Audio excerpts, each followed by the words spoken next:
ओम शांति। आज का गुरु जी का व्याख्यान मीराबाई के भजन पर है। परमात्मा के बारे में एक कवि कल्पना की है मीराबाई ने। उसका बहुत बड़ा महल है, उसके 4 दरवाजे हैं। विश्व उसका महल है, पूर्व पश्चिम उत्तर दक्षिण उसके दरवाजे हैं। आकाश छत है, धरती फर्श है, अग्नि वायु जल आदि खिड़कियां हैं उसके भवन की। अंदर सारे संसार का बादशाह बैठा है जिससे मीरा प्रीत करती है। उसको मिलने निकली है महल तक पहुंचने के लिए। पहले गलियां आती हैं, फिर गेट होते हैं। मीरा कहती है, मेरा मालिक ऐसी जगह बैठा है जहां सारे गेट बंद हैं। कैसे जाऊं मैं? गलियां रास्ता उस द्वार तक जाने का बड़ा चिकना है, मुलायम है। ये माया है। जब सारा रास्ता पार करूंगी तो ही परमात्मा मिलेगा। पैर टिक नहीं पाते, सुंदर गलियां हैं, पैर फिसलते जाते हैं।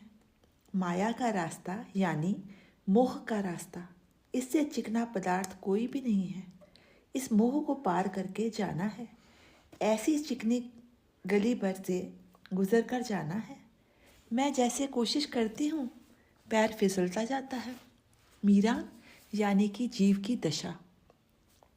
चरणों में बैठना चाहता है। उसका महल ऊंचा है, उसका महल ऊंचा है। चढ़ते चढ़ते श्वास चढ़ता है, पैर फिसल जाते हैं। गिरकर जहाँ से चढ़े थे फिर वहीं पहुँच जाते हैं। यही तो मोह की चिकनी गली है। बुढ़ापे में सिमरन ज़्यादा कठिन होता है। चित्त काया का सिमरन करता है। कभी घुटनों में दर्द होता है, कभी ब्लड प्रेशर हो रहा है, कभी हार्ट की प्रॉब्लम हो गई है। माया में ध्यान भी ज़्यादा जाता है। फिर मरने के समय भी माया की ही याद आएगी। फिर मुक्ति कैसे मिलेगी? जिस चीज़ की साधना जीवन भर की होगी वो ही मरते समय याद आएगी। चित्त परमात्मा में कैसे लगाए, यही साधना करनी है। दूसरा और कोई क्यों आता है चित्त में? दूसरा और कोई क्यों आता है चित्त में? इसकी चिंता होनी चाहिए। मैं निमंत्रण माया को दे रहा हूँ तो माया ही आएगी ना, क्योंकि मुझे माया की आदत पड़ी हुई है। मीरा कहती है, दिखता है वहाँ वो है, पथ बारीक है, पगडंडी एक आदमी के जाने की है। परमात्मा की गली अति साकरी, माया के लिए तो जीटी रोड है।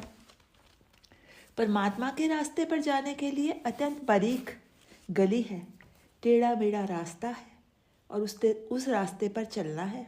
जब परमात्मा के महल की तरफ ध्यान रखकर मैं चलती हूँ तो झपकी आ जाती है।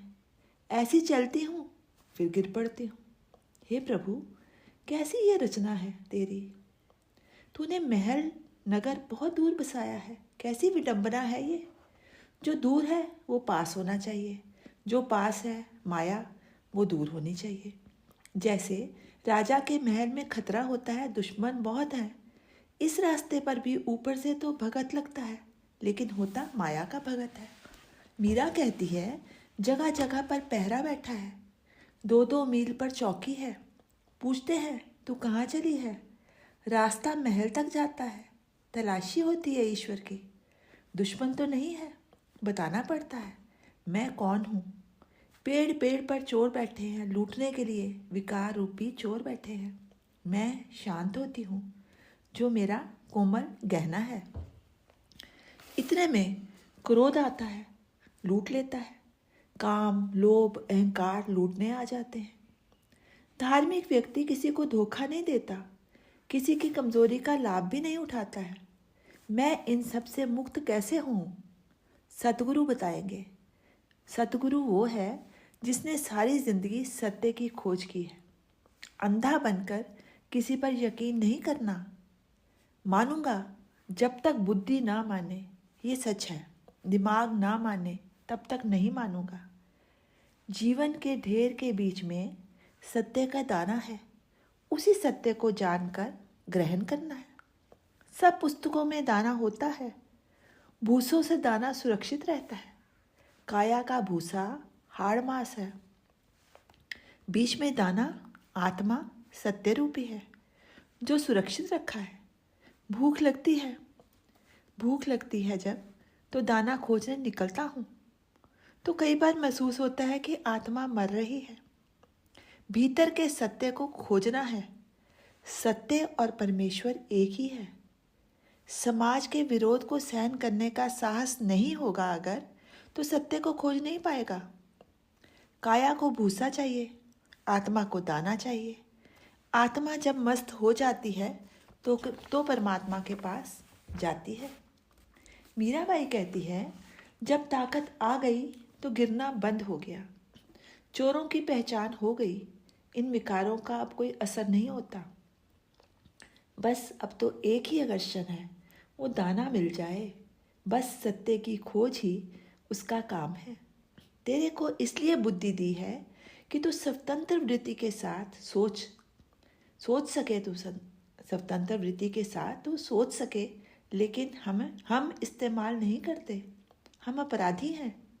भगवान के भक्त बनो, चिंता मुक्त बनो, खुद भी और दूसरों को भी मुक्त रखो।